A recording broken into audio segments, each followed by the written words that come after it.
E kam shumë dhe do t'jemi shumë të nërume dhe ka i sipër, që duhet na shohim me një kështu. Po vërtet. Do t'jape një 10 që me zerë që edhe i vetë habitën.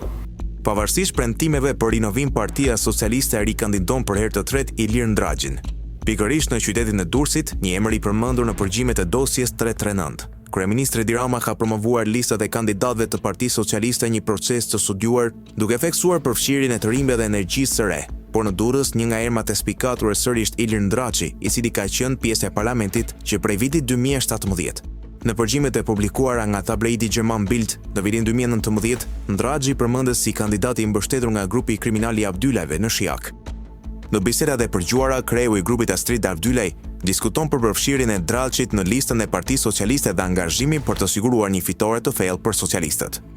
Pavarësisht këtyre akuzave, Ndraxhi u rizgjoft deputet në vitin 2021 dhe tani kërkon një mandat të tretë. Ndërsa disa nga figurat e lidhura në këtë skemë si Vangjur Dagu dhe Avdylajt janë përballur me drejtësinë, lidhjet mes politikës dhe grupeve kriminale duket se mbeten ende të paprekura.